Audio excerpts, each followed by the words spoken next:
Welcome to week 4 of Leadership and Administration. Really great to be back with you and hope that the learning is going well.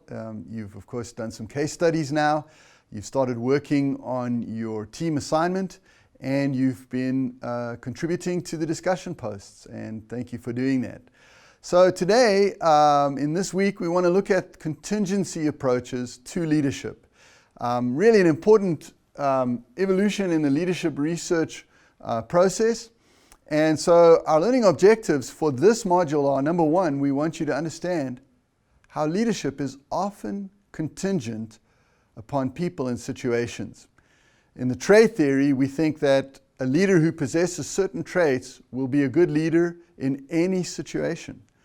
That no matter what situation they find themselves in, because they have those traits, they'll lead well. But we know, and the research is clear, that there are other factors that make leadership effectiveness contingent or subsume contingency in leadership. You think of Winston Churchill, a great wartime leader, but not a great peacetime leader.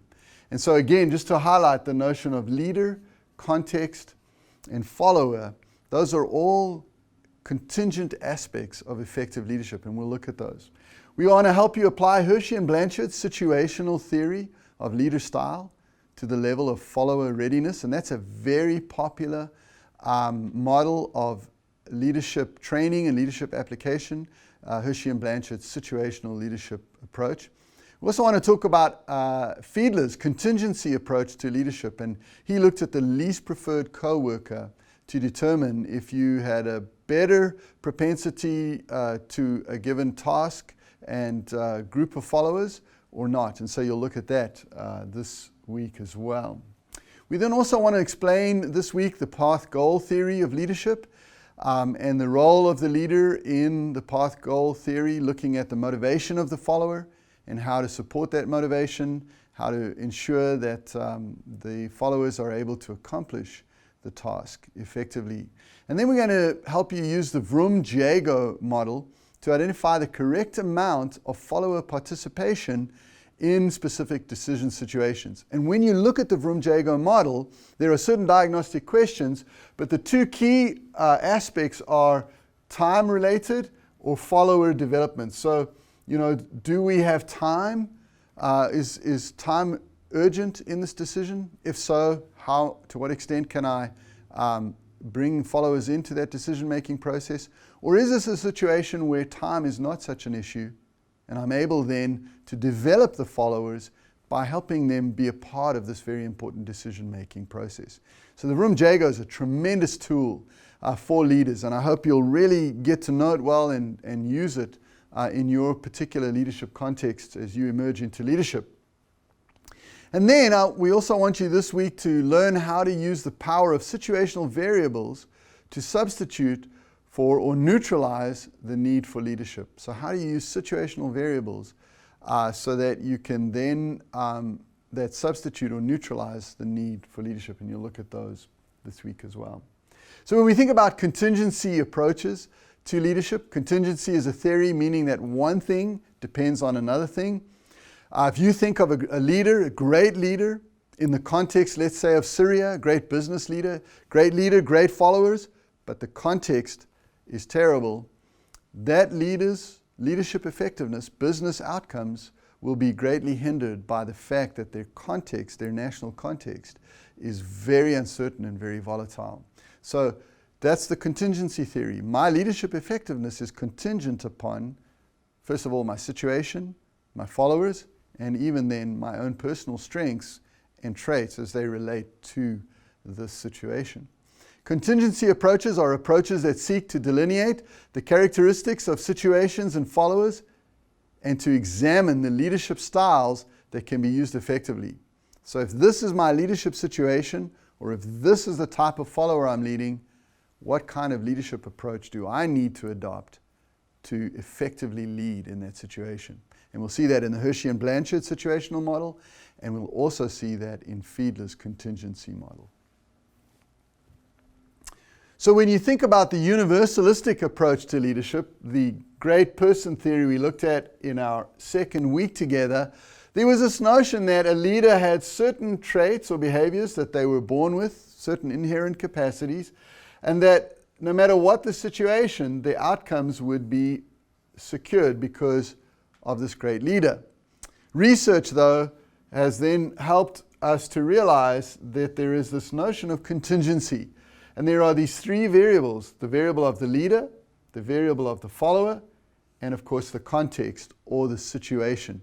And each of these then ultimately determine outcomes. And so as a leader, when you're looking at who are the followers, what is the situation, you then ask yourself the question, what style, traits, behavior, or position must I take as a leader to be effective? So when you think about Blake and Mouton's managerial grid and this idea of task and relationship, their grid then 1-1, low task, low commitment to task, low commitment to relationship. 1-9, we call this a laissez-faire.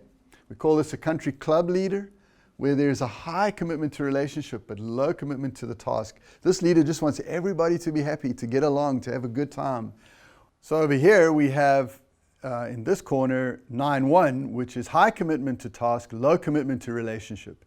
And leaders in this area of function tend to focus predominantly on the task and care very little about the relationship and the people that they're leading. They want to ensure that the task gets done without realizing that the most effective way to do that is through people.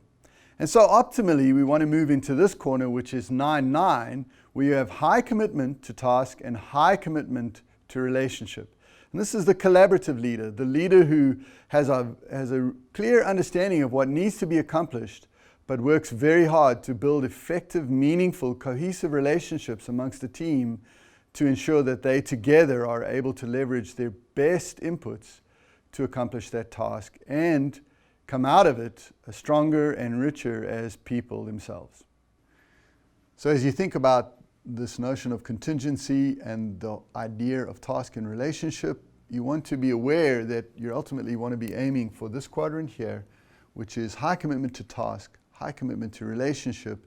We call that the collaborative approach to leadership.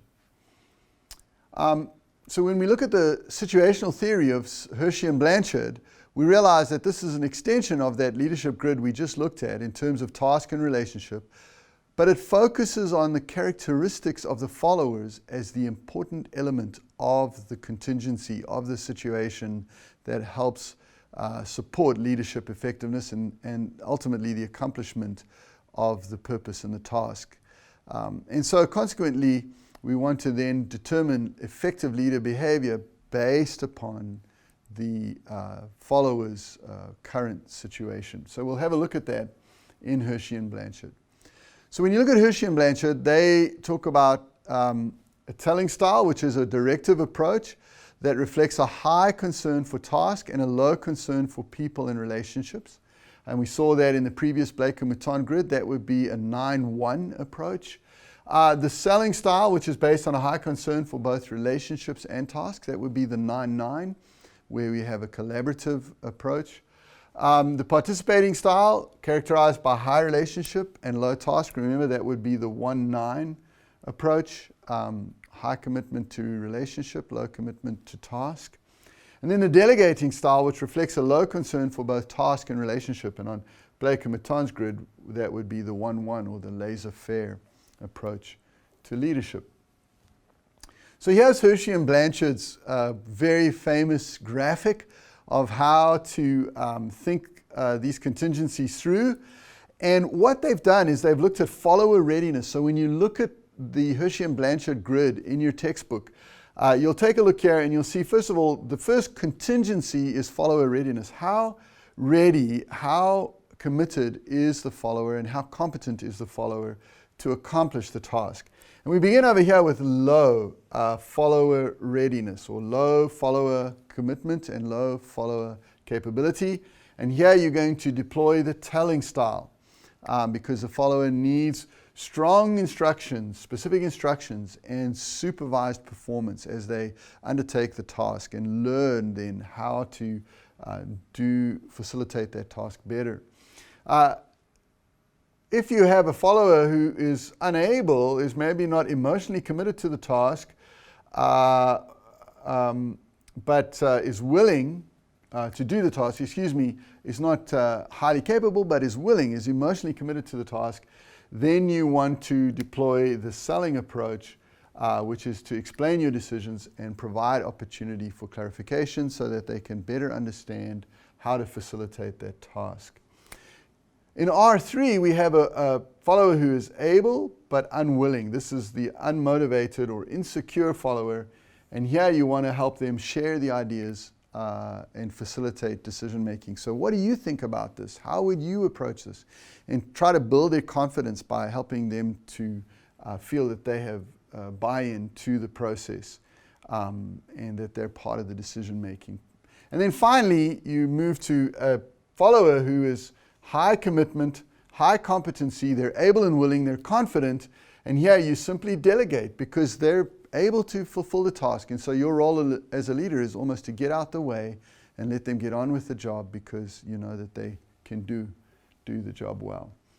And so you can see, as we said, as you read through your textbook, you'll see each of those. I want to end off this session just quickly again by highlighting another contingency approach, and that's Fiedler's contingency approach, which seeks to diagnose whether a leader is task-oriented or relationship-oriented and match that style to the situation. Does this situation need a leader who is high relationship-oriented, or does this situation need a leader who is very task-oriented?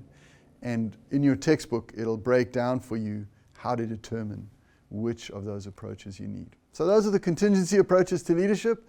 I hope that's been helpful to you. Enjoy learning more this week. Thank you.